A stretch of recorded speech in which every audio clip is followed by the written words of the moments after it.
dapat berjumpa dengan Bapak Ibu lewat siaran YouTube ini. Puji nama Tuhan. Kini Bapak Ibu kita mau sama-sama bersatu hati. Kita mau meninggikan Tuhan kita mau sama-sama menyembah Dia. Kita mau satukan hati kita. Mari kita bersatu dalam doa. Tuhan, kami mengucap syukur untuk pagi yang indah ini Tuhan. Kalau kami boleh ada Tuhan pada pagi hari ini, sebagaimana kami ada bukan karena kuat gagah kami Tuhan, semua hanya karena anugerah Tuhan. Kami bersyukur untuk setiap kebaikan-Mu, untuk setiap berkat-Mu yang begitu luar biasa Tuhan. Dan pada pagi hari ini Bapa, kami mau sama-sama bersatu hati, kami mau meninggikan Engkau, kami mau memuji-muji nama-Mu Tuhan. Sebab hanya Kau yang layak Tuhan Yesus. Kami tinggikan dan kami muliakan Tuhan Yesus. Biar Engkau urapi setiap kami Tuhan, dimanapun kami berada Tuhan. Dan biarlah Tuhan, saat kami memuji memuliakan nama-Mu Tuhan, kuasa-Mu nyata di antara setiap kami ya Bapa. Kami serahkan Tuhan Yesus ibadah kami pada pagi hari ini.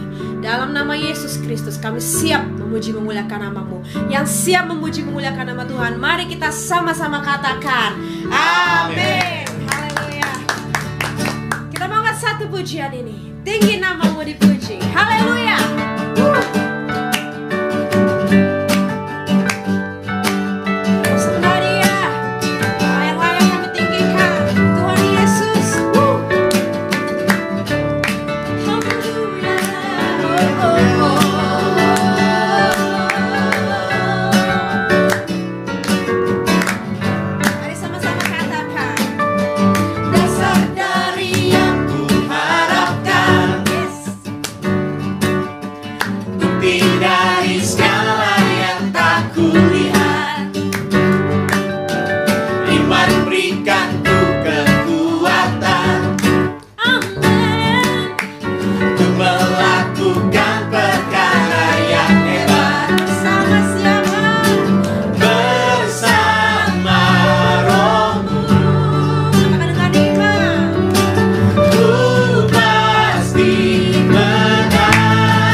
So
berdaya, Yesus Raja segala raja, Tuhan Allah kita.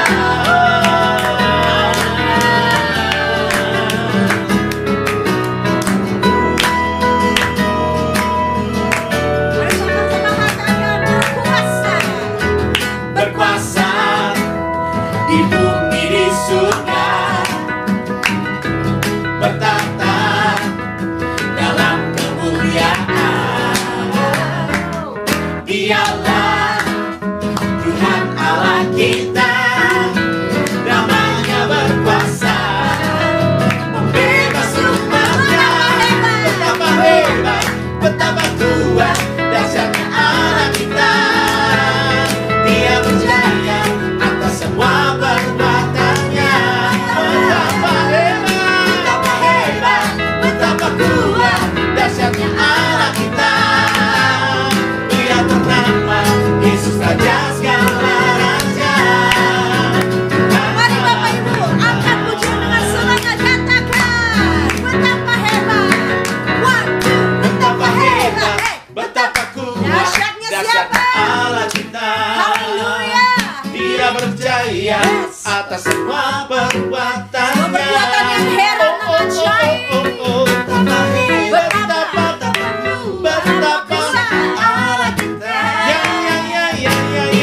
Nama Yesus segala raja.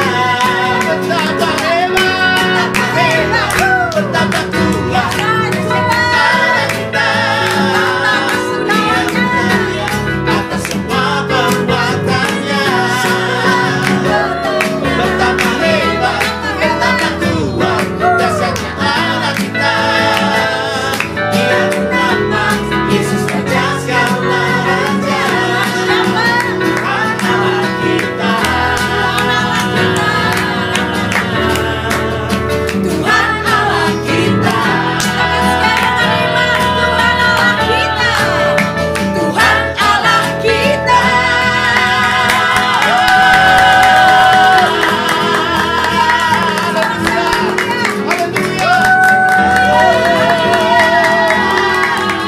Betapa hebat, betapa kuat Allah kita, Tuhan Yesus Kristus. Haleluya Bapak Ibu. Luar biasa, luar biasa. Puji Tuhan. Mari Bapak Ibu kita mau sama-sama siapkan hati kita.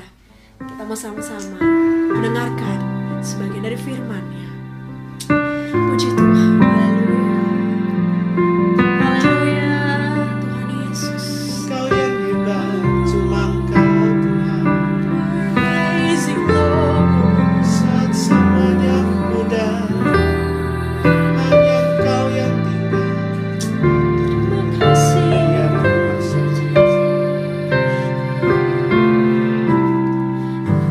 Kita mau angkat satu pujian ini Bapak Ibu.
Mari kita berdoa sama-sama.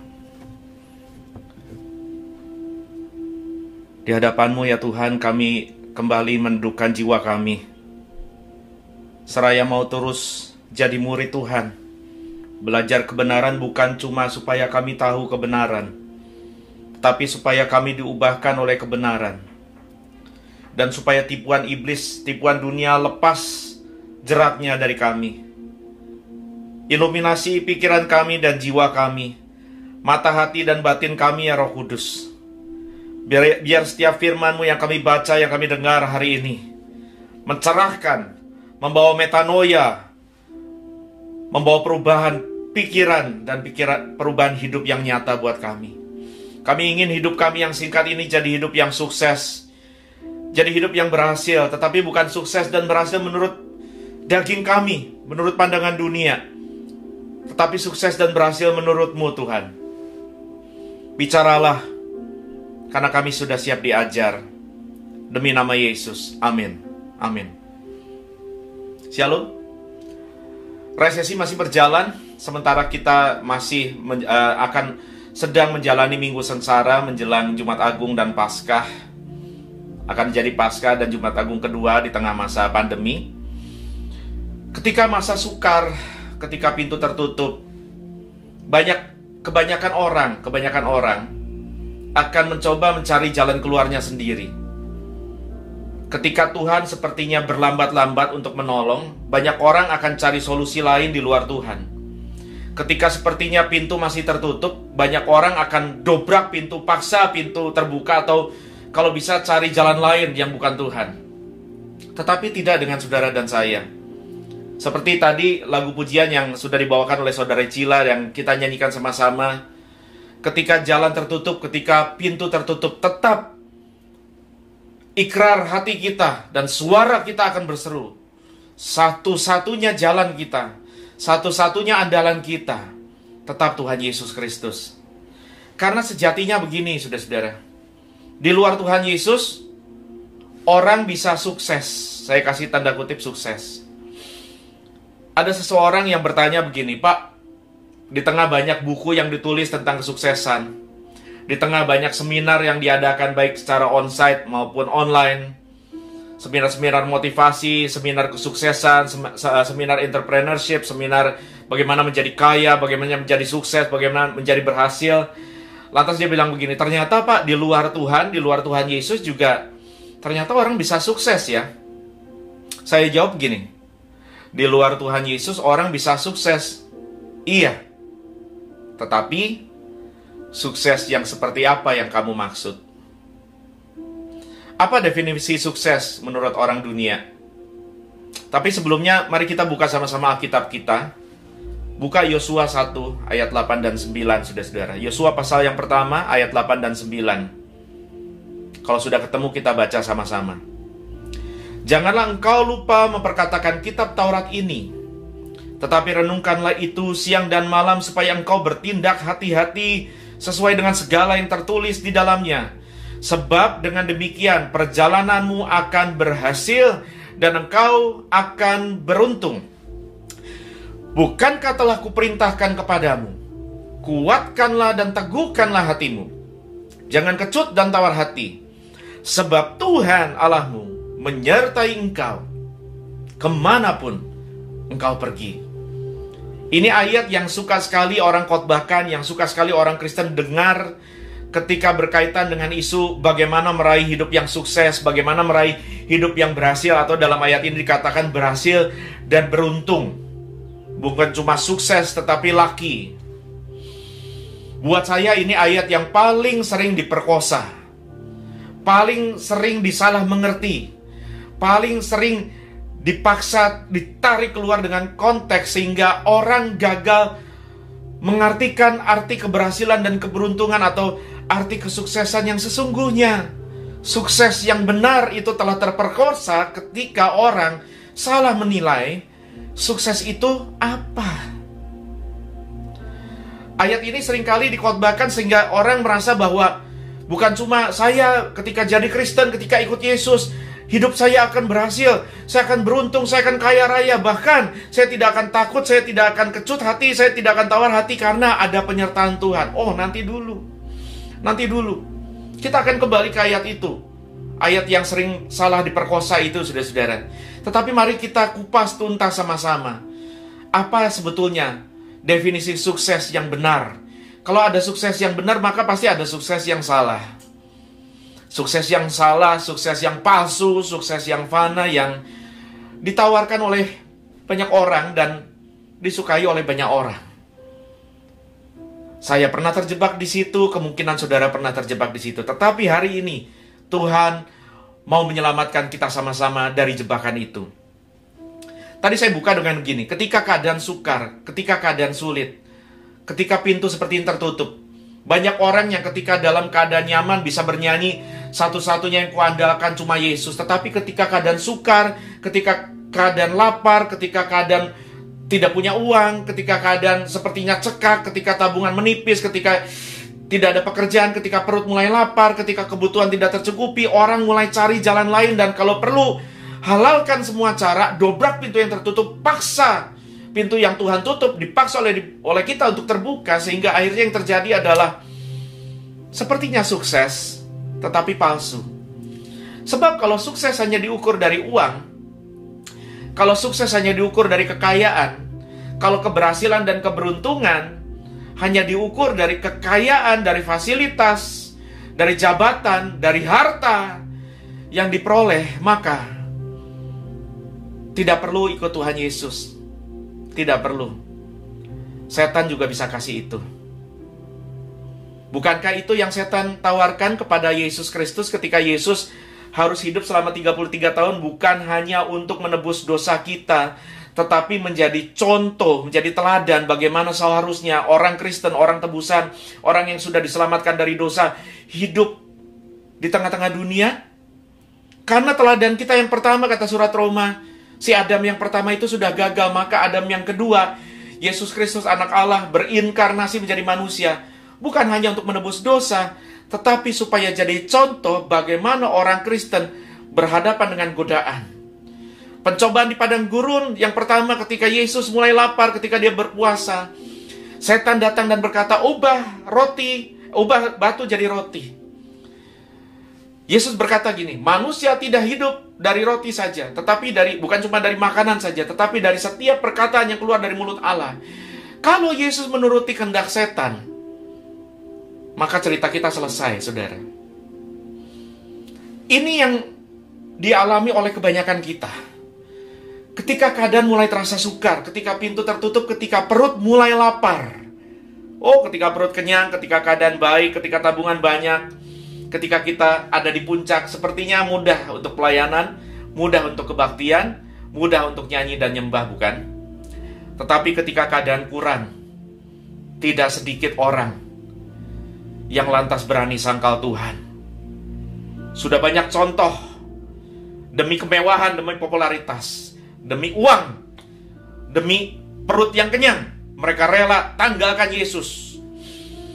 Maka terbukti bahwa Tuhan mereka bukan Yesus, melainkan perut mereka sendiri. Tetapi yang berikutnya adalah ketika Yesus dibawa oleh setan ke atas gunung yang tinggi, diperlihatkan semua kerajaan-kerajaan dunia dan semua kekayaan bangsa-bangsa, dan dikatakan, kalau engkau menyembah aku, kata setan, maka semua kekayaan ini, semua kemuliaan ini akan kuberikan kepadamu.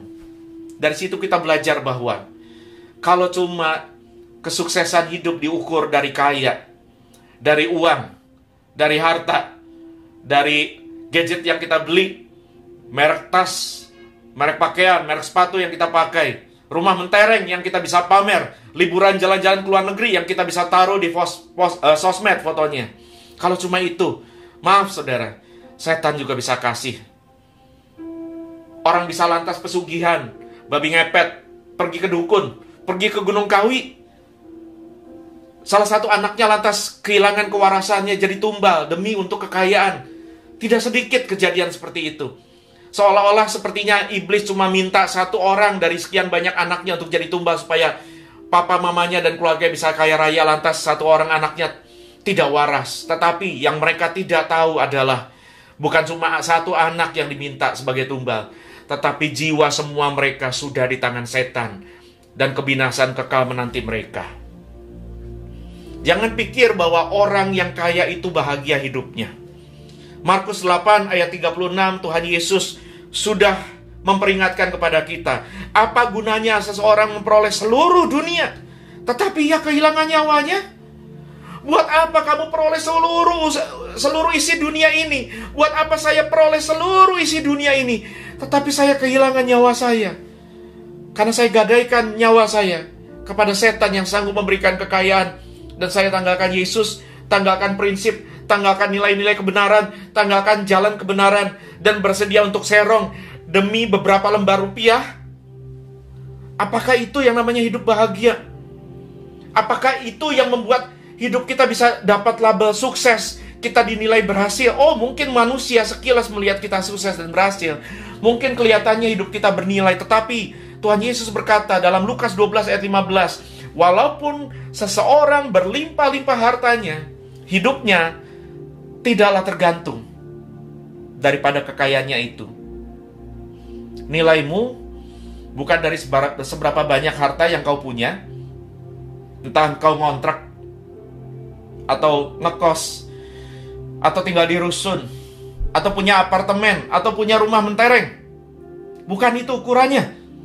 Kau bisa pajang mobil mewah, atau kau naik angkot, atau kau naik motor. Bukan itu ukurannya. Tidak perlu malu, dan tidak perlu pongah. Bukan.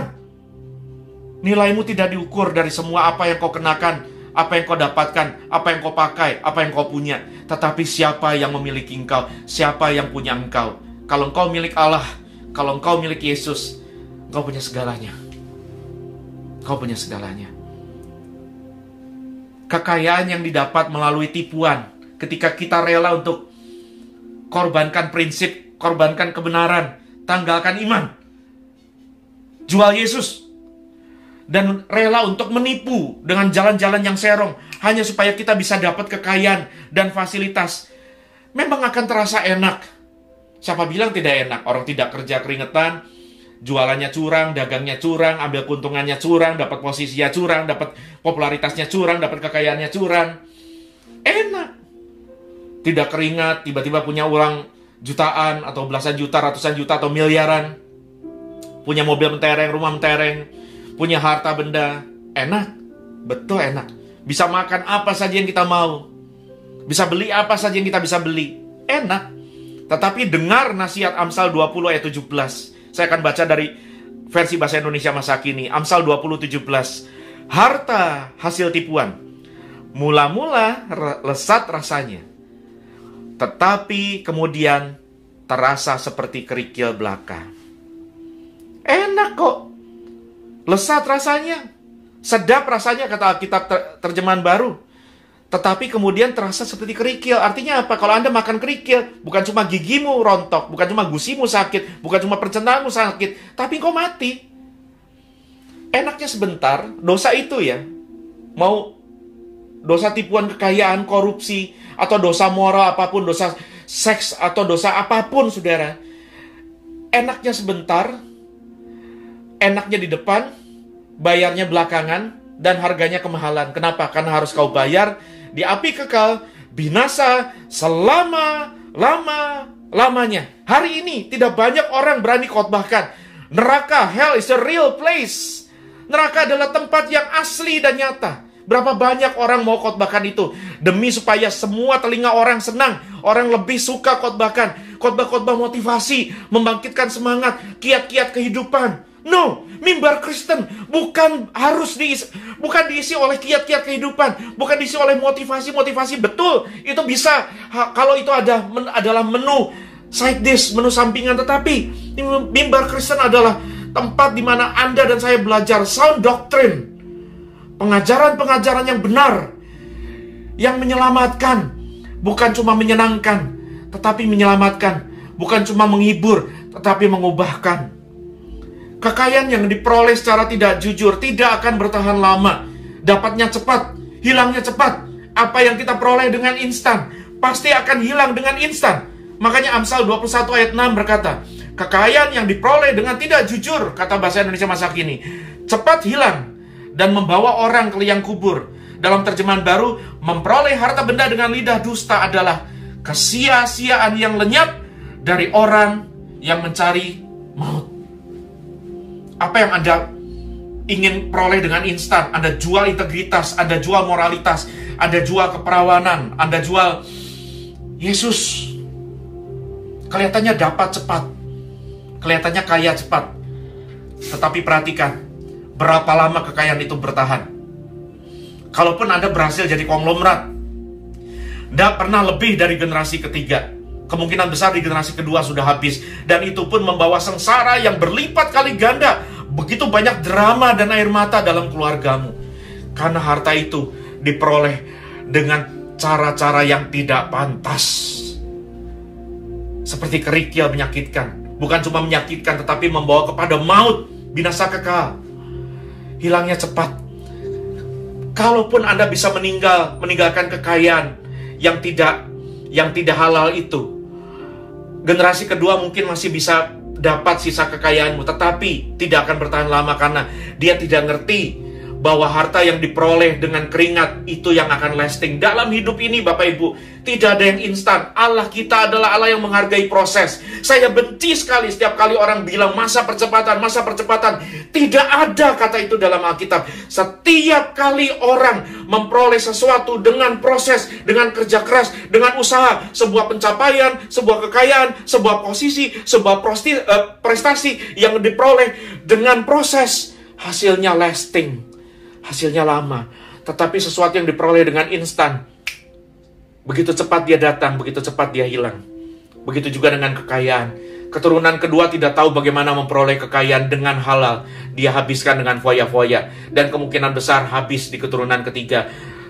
Bisnis empire yang dibangun, kekaisaran usaha yang dibangun begitu besar, rontok seketika. Karena papa mama tidak mencari Tuhan, tetapi mendewakan uang. Dan mencarinya dengan cara yang tidak halal. Jangan curang. Bekerjalah sesuai dengan jalan Allah. Amsal 11 ayat 1 berkata dalam bahasa Indonesia masa kini, Tuhan benci orang yang memakai timbangan yang curang, tapi Ia senang dengan orang yang memakai timbangan yang tepat. Jangan merasa bahwa Anda sudah sogok Tuhan dengan pelayanan, dengan nyanyian penyembahan yang merdu. Sekalipun kau bisa nyanyi melengking merdu luar biasa sampai malaikat pun kalah. Sekalipun kau bisa dukung hamba Tuhan, dukung penginjilan, dukung pelayanan, dukung gereja, kirim persembahan, kirim perpuluhan, bantu orang miskin, bantu orang susah, sekolahkan orang. Dan kau merasa sudah sogok Tuhan. Alkitab jelas berkata Tuhan benci, bukan cuma pada persembahanmu, bukan cuma pada kolektamu, bukan cuma pada amalmu, tetapi pada dirimu. Tuhan benci kita. Tidak ada artinya semua itu. Tidak ada artinya. Tetapi harta yang didapat dengan jujur, dengan timbangan yang tepat, katanya nih dipakai analogi orang dagang, saudara. Sekalipun keuntungannya tidak sebesar orang yang curang, sekalipun jalannya terjal tidak semulus orang yang curang, sekalipun keuntungannya tidak sebesar orang yang dagang dengan tidak jujur, barang KW dibilang ori, sekalipun keuntungannya sedikit, tetapi membawa nikmat. Tetapi itu pun belum sukses yang benar. Orang yang jujur tidak akan peroleh kekayaan dengan cara menipu. Begitu banyak ayat Alkitab dari perjanjian lama sampai perjanjian baru. Bahkan Rasul Paulus mengingatkan kita dalam 1 Korintus 6 ayat 10. Yang orang yang mencuri, sekalipun Kristen, sekalipun pendeta, sekalipun orang yang kikir, yang serakah, yang fitnah, yang penipu, tidak akan mendapat bagian dalam kerajaan Allah. Jangan pede merasa Anda pasti masuk surga, Anda orang Kristen sejati, Anda warga kerajaan surga, Anda orang tebusan Yesus. Orang yang ditebus Yesus, orang yang diselamatkan Allah, pasti terjadi kelahiran baru. Hatinya berubah, rohnya berubah, jiwanya berubah, metanoia, pikirannya berubah, niat-niatnya berubah, moralnya berubah, tindakannya berubah, ukurannya berubah, jalan-jalannya berubah. Orang yang memperoleh kekayaan demi dinilai sukses sama orang dengan cara yang Tuhan tidak berkenan, tidak akan mendapat bagian dalam kerajaan surga. Tanyalah pada Anania Safira yang dengan ponga berkata, kami akan jual semua harta kami demi pekerjaan Tuhan. Tuhan gak suruh. Rasul Petrus juga Dan gereja Tuhan di mana mereka berjemaat juga tidak suruh, tetapi dengan pohonnya mereka berkata, semua harta akan kami jual, semua kekayaan kami jual, dan harta dan hasilnya akan dipersembahkan buat gereja, buat pekerjaan Tuhan. Apa yang terjadi? Ketika salah satunya berhadapan dengan Rasul Petrus, Petrus bilang, kamu sudah mendustai Roh Kudus. Tuhan marah, bluk, ngegeletak di tengah kebaktian. Belum kebaktian selesai, mayatnya sedang diangkat, beberapa orang sedang mengangkat keluar mayatnya. Pasangannya datang, bluk, di hadapan Rasul Petrus, di hadapan hamba Tuhan yang diurapi, di tengah kebaktian, mati juga. Sepasang suami istri itu mati karena mendustai Tuhan. Supaya mungkin kalau hari ini dinilai sukses sebagai donatur gereja, donatur pekerjaan Tuhan, namanya terpampang di warta, dibaca di tengah kebaktian, dipampang di layar, keluarga ini dan ini sudah menyumbangkan untuk pekerjaan Tuhan sekian ratus juta, sekian miliar, semua tepuk tangan, ngerasa diri pongah, sukses. Cuy, kata Tuhan, mati seketika. Betapa ngerinya kalau itu terjadi hari ini, saudara. Di tengah kebaktian kita mati. Orang juga mengukur kesuksesan ketika bukan cuma kaya, tetapi ketika kita tenar. Di tengah dunia yang menghalalkan segala cara untuk raih followers, raih subscriber, kalau perlu bayar bot, bayar orang untuk jadi follower palsu, supaya orang bisa tampil, semua orang kepengen tampil, semua orang ngevlog, semua orang jadi YouTuber. Apapun motivasinya, ada yang murni, ada yang tidak murni. Semua orang kepengen populer, semua orang kepengen tenar, dan itu jadi ukuran sukses. Semua orang pikir, kalau saya tenar, kalau saya populer, kalau saya terkemuka, kalau saya terkenal, hidup saya sukses. Tetapi Pengkhotbah 10 ayat 6 berkata, dalam terjemahan bahasa Indonesia masa kini, orang bodoh diberi kedudukan yang mulia, sedangkan orang terkemuka tak mendapat apa-apa. Orang bodoh di mata dunia, seperti saudara dan saya, yang memilih untuk raih prestasi dengan jujur, raih kekayaan dengan jujur, tidak cari muka, tidak cari tenar, baik-baik hidup berdampak buat keluarga dan sesama dan buat pekerjaan Tuhan, seringkali dipandang bodoh oleh dunia. Tetapi di mata Tuhan, ini orang-orang yang mulia. Sedangkan orang yang merasa saya populer, saya tenar, saya terkenal, saya terkemuka, dengan cara-cara yang salah dan demi kebanggaan diri, kata Tuhan, kamu tidak dapat apa-apa, kamu cuma debu, kamu fana. Kalau kita merasa, kalau kita sukses, kalau kita jadi influencer terkenal, kalau kita jadi YouTuber, kalau kita jadi artis, lantas kita bisa dipakai Tuhan. Bacalah Alkitab baik-baik. Ada Mordekai, seseorang yang dipakai Tuhan, menyelamatkan bukan cuma Ratu Esther, bukan cuma satu orang, tetapi satu bangsa Yahudi, seluruh bangsa Yahudi yang ditawan, dibuang ke Babel, diselamatkan dari pembantaian massal oleh karena satu orang yang dipakai Tuhan, yang namanya Mordekai. Siapa Mordekai? Pengemis pinggir jalan. Kita ingat Daniel, Hananya, Misael, dan Asaria. Dipakai Tuhan, Daniel dan ketiga teman-temannya bukan siapa-siapa. Mereka cuma tawanan, bukan cuma narapidana. Napi masih ada proses hukum, masih dignified. Tetapi ini tahanan perang. Bangsawan Yehuda kalah perang, dirampas dari negerinya, ditawan, dibuang ke pembuangan ke negeri asing, lepas dari keluarga, lepas dari tanah kelahiran, lepas dari segala kemewahan dan kebanggaan diri, jadi tawanan. Bahkan bukan cuma jadi tawanan, tetapi setiap mereka menjadi kasim, dipenggal kemaluannya, tidak bisa punya keturunan, tidak bisa menikah. Tetapi Alkitab mencatat, raja demi raja silih berganti, kerajaan demi kerajaan, kekaisaran demi kekaisaran, mereka tetap petinggi-petinggi, wakil-wakil raja. Bahkan dipakai, Daniel dipakai untuk menyampaikan firman Tuhan. Yesaya bukan orang populer.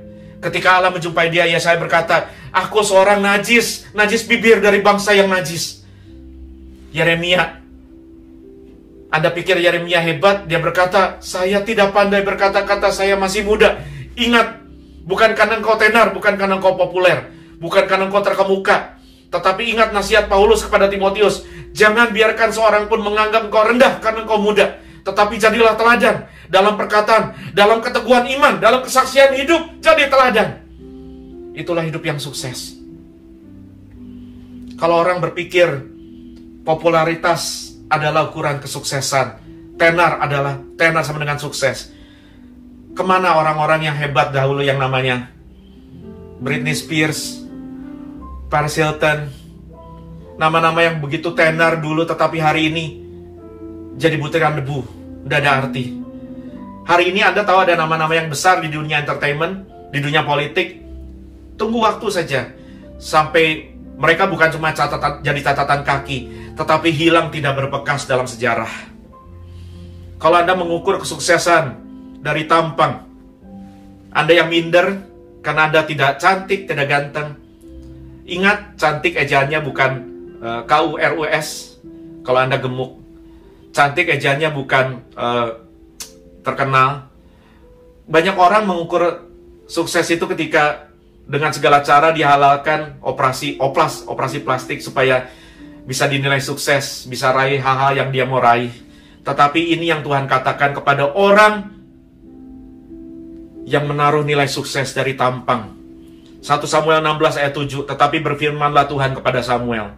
Saya akan kasih latar belakang kejadian ini.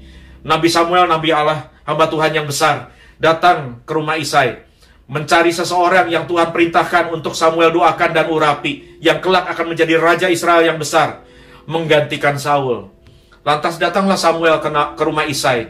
Isai dengan bangga mengeluarkan semua anak-anaknya yang gagah perkasa, yang hebat, yang dadanya bidang, yang parasnya elok, yang ganteng, yang tinggi. Tetapi dia sembunyikan satu anaknya yang bontot, bungsu, dan masuk hitungan, yang parasnya mungkin jelek, yang pendek, mungkin kate, mungkin tidak ada semarak padanya. Disembunyikan, namanya Daud. Sampai satu ketika ada satu mazmur yang Daud tulis, yang Daud menulis begini, sekalipun ayah dan ibuku menolak aku. Saya duga Daud juga pernah merasakan yang namanya tertolak oleh keluarga sendiri. Mungkin tidak dipandang, mungkin karena dia bungsu, mungkin karena dia tidak tinggi, seseorang yang kecil. Mungkin Anda merasa seperti itu. Dan oleh karena itu, Anda membiarkan hinaan, cacian orang, menganggap dirimu sebagai orang yang rendah dan tidak sukses. Perhatikan apa kata Tuhan kepada Samuel. Janganlah pandang parasnya atau perawakan yang tinggi, sebab aku telah menolaknya. Bukan yang dilihat manusia, yang dilihat Allah. Manusia lihat apa yang depan mata, tetapi Tuhan lihat hati. Tuhan melihat hatimu. Tuhan melihat karaktermu. Your inner beauty matters most than your outer beauty. Kecantikan batiniahmu jauh lebih bernilai, jauh lebih terang, jauh lebih ganteng dan cantik daripada paras. Orang bisa tampan, bisa cantik, kalau karakter dan hatinya bobrok, dia busuk, sama seperti mayat yang dilabur putih kuburnya, tetapi tulang belulang isinya. Jangan pernah ukur kesuksesan dari tampang keren, dari harta kaya, dari tenar populer. Lantas apa sukses yang benar, Pak? Mungkin katamu, apa sukses yang benar? Saya kembali ke ayat yang sering diperkosa oleh pengkhotbah, Yosua 1 ayat 8 dan 9. Janganlah engkau lupa perkatakan kitab Taurat ini, tetapi renungkan itu siang dan malam, supaya engkau bertindak hati-hati sesuai dengan segala yang tertulis di dalamnya. Sebab dengan demikian perjalananmu akan berhasil dan beruntung. Bukankah telah kuperintahkan padamu, kuatkan dan teguhkan hatimu. Janganlah kecut dan tawar hati, sebab Tuhan Allahmu menyertai engkau kemanapun kau pergi. Orang merasa, kalau saya rapal firman Tuhan seperti mantra, komat kamit, apal baca Alkitab, hafal ayat, lantas perkatakan firman Tuhan, perkatakan sampai mantra, sampai seperti mantra, diperkatakan dengan positive thinking, dengan positive word, lantas kita perkatakan terus-terus, maka jadi kenyataan. Itu adalah sihir. Itu bukan kekristenan, itu bukan kebenaran Alkitab. Kalau Yosua disuruh perkatakan itu, tujuannya adalah supaya dia bertindak hati-hati, supaya dia melakukan firman sesuai dengan firman yang tertulis dan diberitakan Tuhan kepada dia. Bukan supaya dia jadi kaya, bukan supaya dia jadi ganteng, bukan supaya jadi tenar, bukan. tetapi supaya dia sukses, supaya dia berhasil dan beruntung. Bahkan ada penyertaan Tuhan di situ. Disertai Tuhan, tidak takut siapapun, tidak takut apapun, tidak takut manusia, tidak takut masalah. Dia sukses. Oh Pak, berarti Yosua jadi kaya raya? Bukan itu ukuran kesuksesan. Yosua itu dikatakan berhasil dan beruntung dalam hal apa? Dalam hal catat baik. Catat baik. Yosua sukses karena dia sukses melakukan apa yang Allah perintahkan untuk dia kerjakan dengan hidupnya. Setiap saudara dan saya lahir bukan tanpa tujuan. Anda bukan debu, Anda bukan hasil aksiden, Anda bukan hasil insiden ada di jagat raya ini. You are born with a purpose. Anda lahir dengan tujuan. Ada tujuan ilahi, ada misi ilahi yang harus kau gumulkan sungguh-sungguh dan kau cari supaya sisa hidupmu yang sudah terlanjur kau pakai dengan sia-sia ini bisa sungguh-sungguh kau habiskan dengan sukses mengerjakan misi Allah yang membuat kau ada di tengah dunia. Hidup yang sukses adalah hidup yang dihabiskan sepenuhnya untuk menuntaskan amanat agung Kristus demi kerajaannya. Dalam misi yang besar, dalam misi yang general, semua kita diberikan misi untuk ikut bagian, menjadi bagian penuntasan amanat agung Yesus. Wasiat Yesus sebelum naik surga, Yesus tinggalkan wasiat. Wasiat tidak pernah kata-kata remeh. Ini kata-kata maha penting dari Tuhan kita. Sebelum dia pulang ke surga, dia bilang begini, pergilah, jadikanlah seluruh bangsa muridku. Baptis mereka, ajar mereka melakukan segala sesuatu yang kuperintahkan kepadamu. Janji yang sama kepada Anda dan saya yang mau melakukan itu. Janji yang sama kepada Yosua diberikan. Dan aku akan menyertai engkau sampai kesudahan zaman. Kenapa banyak orang Kristen merasa hidup tidak sukses? Merasakan tidak ada penyertaan Tuhan dalam hidupnya. Karena kau tidak kerjakan misi Allah. Kau kerjakan ambisi sendiri. Kau kerjakan impianmu sendiri. Dan ketika kau gagal mencapainya, kau nangis, kau menjerit, kau salahkan Allah. Tapi kau tidak pernah gumulkan sungguh-sungguh. Kau gak pernah doa cari, Tuhan, apa yang harus kau kerjakan? Kau tidak mau dimuridkan dan kau tidak mau menghasilkan murid. Kau tidak mau dimuridkan dan tidak mau memuridkan. Kau mau diinjili tetapi kau tidak mau menginjili. Tapi Pak, saya tidak dipanggil jadi hamba Tuhan. Betul. Tidak semua kita dipanggil jadi hamba Tuhan. Dalam misi yang general, menuntaskan amanat agung, ada misi yang spesifik. Demi penuntasan amanat agung, Tuhan bisa pakai kita di semua area kehidupan. Ada yang dipanggil jadi dokter, ada yang dipanggil jadi pengacara, ada yang dipanggil jadi karyawan, ada yang dipanggil jadi profesional, ada yang dipanggil jadi pengusaha, ada yang dipanggil jadi artis, ada yang dipanggil jadi politisi, ada yang dipanggil jadi hamba Tuhan full time seperti saya. Ini pun hasil pergumulan dan hasil perjalanan hidup yang salah dan serong, mengejar kesuksesan fana.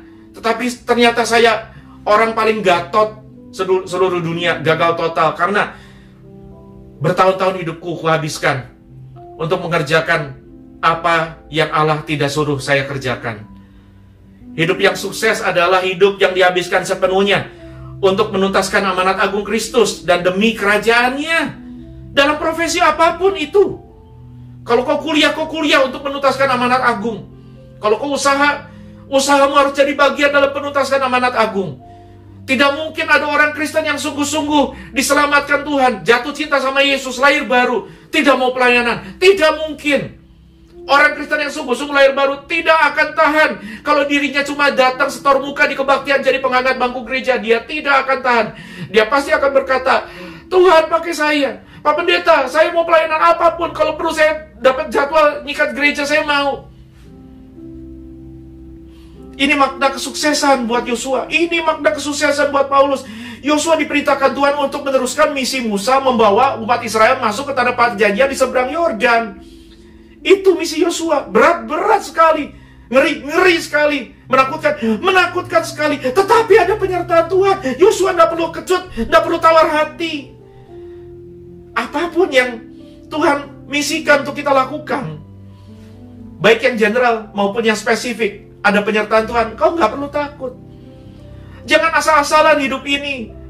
Berumah tangga, mencari jodoh, membangun karir, membangun usaha. Tidak pernah gumulkan maunya Tuhan, hanya kejar maunya sendiri. Engkau adalah orang paling malang dalam hidup ini kalau engkau sukses di area-area yang Tuhan tidak suruh. Ini kesuksesan menurut Paulus. Karena bagiku hidup adalah Kristus dan mati adalah keuntungan. Tetapi jika aku harus hidup di dunia ini, itu bagiku bekerja menghasilkan buah. Kau bisa seperti Paulus, berbuah hidupmu bagi pekerjaan Tuhan, bagi penuntasan amanat agung, dan bagi sesama. Jangan cuma kaya, jangan cuma tenar, jangan cuma keren. Bukan itu ukuran kesuksesan. Dengar apa kata Paulus yang sudah sukses luar biasa ketika dia masuk dalam strata elit orang Farisi. Dihormati orang banyak, dapat status sosial, kemungkinan besar juga dapat kemakmuran finansial. Bukan cuma kaya secara jasmani, kaya secara teologi. Dia ngerti apa itu perjanjian lama, tanah, dia ngerti iman Yahudi. Tapi dia katakan begini, Filipi 3 ayat 7 mulai. Tetapi apa yang dahulu merupakan keuntungan bagiku, sekarang kau anggap rugi karena Kristus. Semuanya rugi. Rugi kata dia. Malahan segala sesuatu ku anggap rugi, ayat 8. Karena pengenalan akan Kristus Yesus Tuhanku lebih mulia daripada semuanya itu. Oleh karena dialah aku telah lepas semuanya itu dan menganggapnya sampah, supaya aku memperoleh Kristus. Sampah dikomparasi dengan Kristus. Semua yang dia peroleh, semua kekayaan, semua status sosial, semua kenikmatan, semua fasilitas. Paulus ini orang hebat. Dia bisa ketemu imam besar, dia bisa dapat surat perintah dari imam besar untuk bawa tentara, bawa pasukan dan bantai orang-orang Kristen pengikut Yesus dari Nazaret. Ini bukan orang sembarangan. Pasti orang yang berkecukupan, orang yang terpandang, orang yang pintar. Dia murid Gamaliel, tetapi dia katakan semua itu sampah. Semua ketenaran, semua popularitas, semua kekayaan, semua fasilitas, semua sampah. Semua pengetahuannya sampah ketika dia tidak punya Yesus. Bahkan dalam terjemahan lain, dalam bahasa Inggris dikatakan bukan sampah, saudara, a dunghill. Semua pencapaianmu, semua hartamu, semua ketenaranmu, semua tampangmu, semua kepopuleranmu, semuanya dunghill. Kalau kau nggak punya Yesus, dunghill. What is dunghill? Apa itu dunghill? Hill itu bukit, tumpukan. Dung itu kotoran. Maaf ya, kotoran hasil pencernaan. Kalau engkau tidak mengerjakan misi Yesus, kau hidup di luar Yesus, semua keberhasilan, kesuksesan yang kau raih cuma tumpukan kotoran. Tumpukan kotoran. Inilah makna kesuksesan yang benar bagi anak Allah sendiri. Sekali lagi, Yesus adalah teladan orang Kristen. You have no business calling yourself Christian. Kau tidak punya hak, kau tidak punya urusan sebut diri Kristen kalau kau tidak hidup sebagaimana teladan yang Kristus berikan. Demikian kata Yesus, demikian sabda Yesus. Kata Yesus, makananku, dalam Yohanes 4:34, makananku ialah melakukan kehendak Dia, Allah Bapanya, Allah Bapa kita juga, yang mengutus aku dan menyelesaikan pekerjaannya. Makananku. Makanan ini bukan kebutuhan sekunder, bukan kebutuhan tersier. Tidak makan sama dengan cari mati. Tidak dilakukan sama dengan cari mati. Tidak mengerjakan misi Bapa sama dengan mati. Banyak orang kelihatannya hidup, tapi tidak pernah betul-betul hidup. Sekalipun ngaku diri Kristen, tetapi mayat hidup yang tidak pernah betul-betul hidup. Karena hidup yang sejati, makanan yang benar adalah mengerjakan misi yang olehnya Allah izinkan kau lahir ke bumi. Perhatikan baik statement ini. Jangan terjebak dalam kesuksesan yang salah. Karena kemalangan terbesar dalam hidup seseorang adalah ketika dia telah habiskan seluruh hidupnya untuk sukses pada hal-hal yang salah. Sukses pada hal-hal yang Tuhan tidak suruh. Seperti yang pernah saya lakukan. Tidak ada kemalangan yang paling malang selain daripada orang yang sukses pada hal-hal yang Tuhan tidak suruh dia kerjakan dengan hidupnya. Belajar dari Yosua. Yosua mungkin bisa lari, tinggalkan panggilan, tinggalkan Musa, tinggalkan Israel. Dia lari ke bangsa asing. Dia jadi orang Arab. Dia berdagang. Dia dapat kekayaan. Dia mungkin setelah kaya dia nyalek, dia jadi camat, dia jadi lurah, jadi wali kota, gubernur, jadi presiden, jadi raja atau apapun. Dan orang pikir nilai dia berhasil. Tetapi ketika dia mati, dia adalah orang yang paling gagal karena bukan itu misi hidupnya yang Allah suruh dia kerjakan. Belajar dari Paulus. Paulus bisa lari, Paulus bisa bisa tidak perlu mati dengan terpenggal demi Injil di hadapan Kaisar Nero. Paulus bisa selamatkan dirinya. Paulus bisa menikah baik-baik, cari perempuan, hasilkan anak, bangun rumah, dapat kekayaan, kehormatan, jabatan. Enggak, bukan itu kata Paulus. Tetapi yang ku kendaki Allah, ialah kata Paulus dalam Filipi 3 ayat 10-11, mengenal Dia dan kuasa kebangkitannya dan persekutuan dalam penderitanya, di mana aku jadi serupa dengan Dia dalam kematiannya, supaya aku akhirnya beroleh kebangkitan dari antara orang mati. Inilah makna kesuksesan yang benar. Saya tutup dengan Filipi 2 ayat 5 dan 8. Nasihat Paulus buat jemaat Filipi, doanya buat mereka dan buat engkau dan saya. Hendaklah kamu dalam hidupmu bersama menaruh pikiran dan perasaan yang terdapat juga dalam Kristus Yesus, yang walaupun dalam rupa Allah tidak menganggap kesetaraan dengan Allah itu sebagai milik yang harus dipertahankan, melainkan telah kosongkan dirinya sendiri dan mengambil rupa seorang hamba dan jadi sama dengan manusia. Dan dalam keadaan sebagai manusia, ia telah merendahkan diri dan taat sampai mati, bahkan sampai mati di kayu salib. Dengar apa yang ditulis oleh seorang hamba Tuhan yang bernama Paul Washer. Di hidup saya yang singkat ini, saya tidak punya visi apapun selain untuk menjadi semakin serupa Yesus dan menuntaskan misi yang Dia beri. Saya tidak mau jadi orang besar. Saya tidak mau jadi orang hebat. Saya tidak mau menaklukkan dunia. Saya hanya ingin menyenangkan Tuhan hari ini. Dan itu cukup. Itu cukup. Itu cukup. Kalau itu saja belum kurai, untuk apa aku punya visi yang lain? Saudara-saudara, saya undang dimanapun kau berada, saya undang bangkit berdiri. Mari kita angkat pujian ini bersama-sama sebagai respon kita atas firman Tuhan.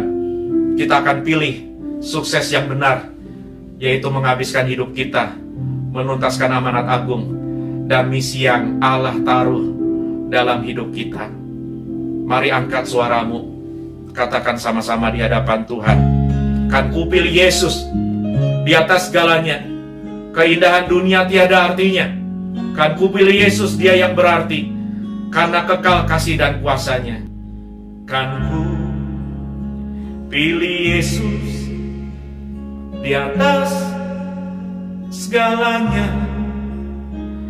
Keindahan dunia tiada artinya, kan ku pilih Yesus, Dia yang berarti karena kekal kasih dan kuasanya. Takkan ku lepas pegang tangannya, melangkah bersama Dia. Kan ku pilih Yesus, tiada yang lain. Anugerahnya selamanya.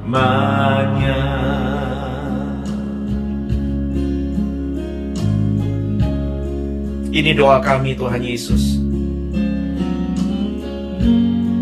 Engkau sukses kami yang sejati, Engkau tujuan hidup kami, Engkau goal kami. Hidup bagi Tuhan, sekalipun dipandang hina oleh dunia, sekalipun diremehkan. Kemilau dunia pudar sinarnya. Dunia ini akan binasa, cuma Engkau yang kekal. Itu yang kami rindukan Tuhan.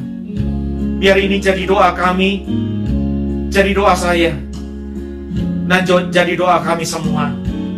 Mari angkat suaramu sama-sama sekali lagi. Katakan, takkan ku lepas pegang tangannya, melangkah bersama Dia. Kan ku pilih Yesus, tiada yang lain. anugerahnya selamanya. Oh, anugerahnya selamanya.